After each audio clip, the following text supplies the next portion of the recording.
This is meat.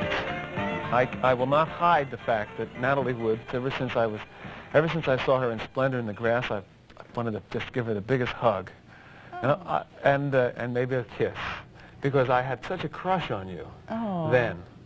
And now, as the years have passed, my ardor has not been diminished. Great. Oh, that's wonderful. It's nice to meet you. Thank you. I think lots of people feel that way about you, though. When I was telling folks that I was going to have Natalie Wood, men say, "Oh, I really like her."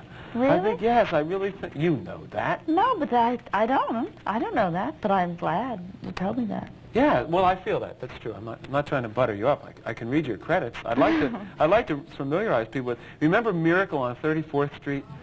Natalie Wood. Natalie Wood played the little girl who didn't believe in Santa Claus. Did you ever believe in Santa Claus in real life? I still do. Okay. And Rebel Without a Cause, James Dean.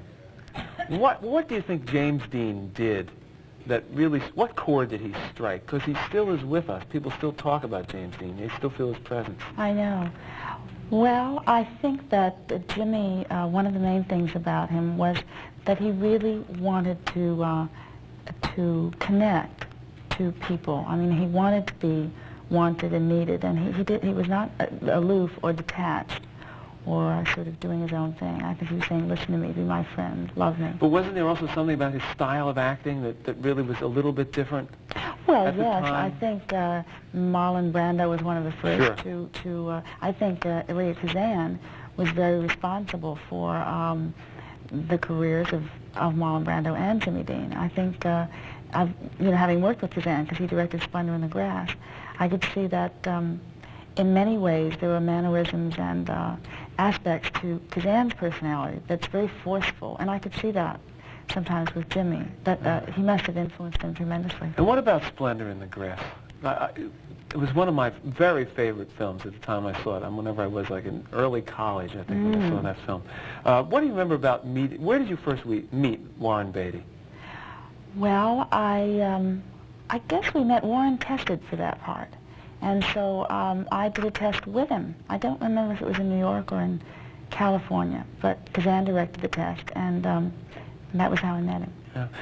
How did that film affect you, doing it, and the story and so forth?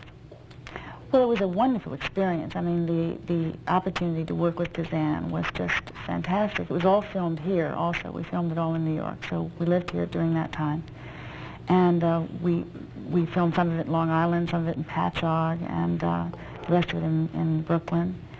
But it was emotionally a very demanding role, and I don't know, it had quite an effect on my life, I think. I think I went into analysis some years later as a result of... Yeah, I read, in reading today, I read that you were in analysis, I don't know if this is correct or not, for 8 years, 5 days a week in Freudian analysis? Mm-hmm.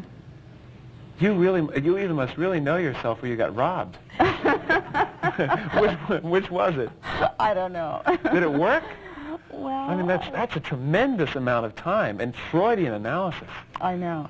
You must have dry cleaned your mother and father during that period of time. Well, I sorted out a few problems. Well, you seem very happy and healthy to me. I feel good. I feel happy. So, but you actually did reach a point when you said to the psychiatrist, that's it, I'm finished, give me a diploma? No, it was a mutual thing. I never got a diploma. I'm still waiting for that.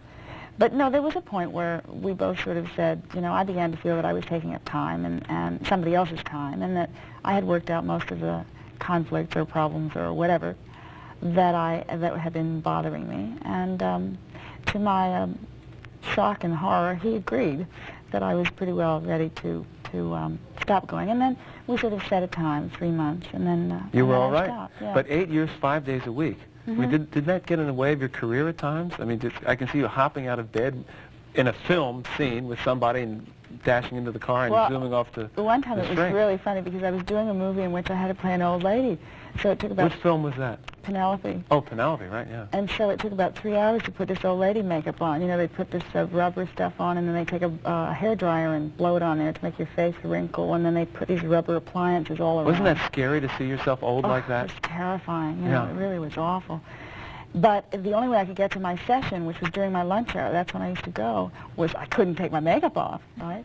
So I went there, and this old lady, and I said, no, Dr. Linden, you know, I've really been troubled the last few days. Did he notice? I mean, you know, sometimes they're very passive. You know how they are, right? Yeah, they won't Come say in, anything. Natalie, yes. Yes, right. that's right, yeah. Not looking too well today. Tell me about it, dear. Tell me about it. Exactly. But I did the whole session like that. He told me it was quite unnerving.